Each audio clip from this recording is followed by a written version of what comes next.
திமுக கூட்டணியில காங்கிரஸ் கட்சிக்கு 28 சட்டசபை தொகுதிகள் வழங்கப்பட்ட நிலையில போட்டியிடும் தொகுதிகள் தொடர்பா திமுக காங்கிரஸ் இடையே சிக்கல் எழுந்துள்ளதா கூறப்படுது.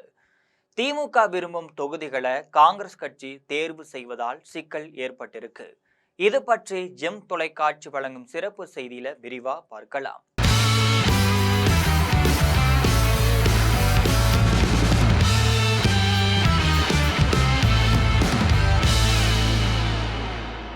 சட்டசபை தேர்தல் பணிகள் சூடுபிடித்திருக்கக்கூடிய சூழ்நிலையில தேர்தல் தேதி விரைவில் அறிவிக்கப்படும்னு எதிர்பார்க்கப்படுது. அனைத்து அரசியல் கட்சிகளும் தேர்தல் சம்பந்தமான பணிகளை கவனம் செலுத்திட்டு வராங்க. குறிப்பா சொல்ல போனா திமுக அதிமுக கட்சிகள் இப்ப தொகுதி பங்கீடு வேலைகள்ல தீவிரம் காட்டிட்டு இருக்காங்க. திமுக தனது கூட்டணியில இருக்கும் பெரிய கட்சியான காங்கிரசுடன் பேச்சுவார்த்தையை வெற்றிகரமா நிறைவு செஞ்சிருக்கு. தொடர்ந்து காங்கிரஸ் அதிக இடங்களை கேட்டு முரண்டு பிடித்து வந்த நிலையில மூத்த நிர்வாகிகள் திமுகவோடு இணைந்து சட்டசபை தேர்தலை எதிர்கொள்வதில் உறுதியாயிருக்காங்க. இதையடுத்து திமுக கூட்டணியில காங்கிரஸ் கட்சிக்கு 28 சட்டமன்ற தொகுதி மட்டும் இல்லாம ஒரு ராஜ்யசபா சீட்டும் வழங்கப்பட்டு ஒப்பந்தமும் கையெழுத்தாக இருக்கு. அதுக்கப்புறமா கூட்டணியில உள்ள பிற கட்சிகளுடன் பேச்சுவார்த்தையை நடத்தி வருது திமுக. அண்மையில சென்னை சத்தியமூர்த்தி பவன்ல காங்கிரஸ் போட்டியிடும் தொகுதிகள் குறித்து தேர்தல் பார்வையாளர் முகுல் வாஸ்னிக் மாநில நிர்வாகிகளோடு ஆலோசனையும் மேற்கொண்டார். இந்த ஆலோசனையில மேலிடை பொறுப்பாளர் கிரிஸ் ஜோடங்கர் உள்ளிட்டோர் கலந்து கொண்டு பேசினாங்க. திமுக கூட்டணியில 28 சட்டமன்ற தொகுதிகள் ஒதுக்கப்பட்டுள்ள நிலையில நிர்வாகிகளுடன் முக்கிய விவாதம் நடைபெற்றிருக்கு. காங்கிரஸ் கட்சி ஏற்கனவே சிட்டிங் எம்எல்ஏக்களாக உள்ள தொகுதிகள் அனைத்தையுமே மீண்டும் எதிர்பார்க்குது.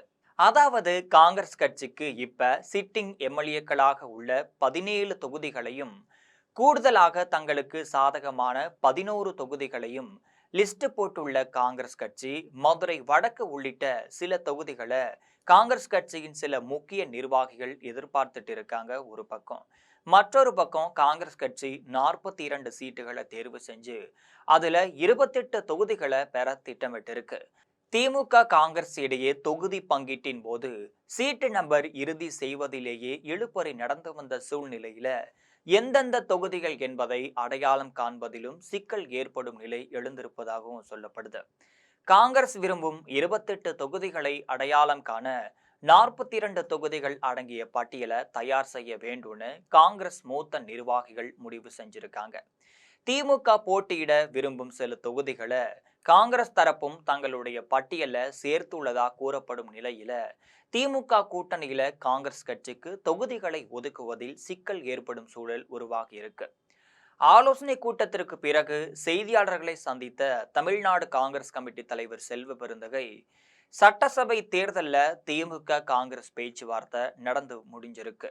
காங்கிரஸ் எந்தெந்த தொகுதிகள் போட்டியிட போகிறது, கடந்த தேர்தலில் போட்டியிட்டவர்களுக்கு வாய்ப்பு அளிக்கப்படுமா இல்லனா புதியவர்கள் போட்டியிட வாய்ப்பு கொடுக்கப்படுமா அப்படிங்கிற கேள்வியும் முன்வைக்கப்பட்டிருக்கு.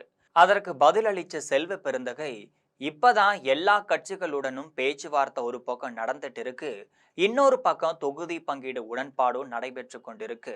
இவை அனைத்தும் முடிந்த பிறகு எந்தெந்த தொகுதி என்பது அடையாளம் காணப்படும், அதற்கு பிறகு உங்களிடம் தெரிவிப்பேன்னு செல்வ பெருந்தகை பதில் அளிச்சிருக்காரு. இது போன்ற நிறைய அரசியல் செய்திகளை அன்றாடம் தெரிந்து கொள்ள ஜெம் தொலைக்காட்சியுடன் எப்பொழுதும் இணைப்பில் இருங்கள்.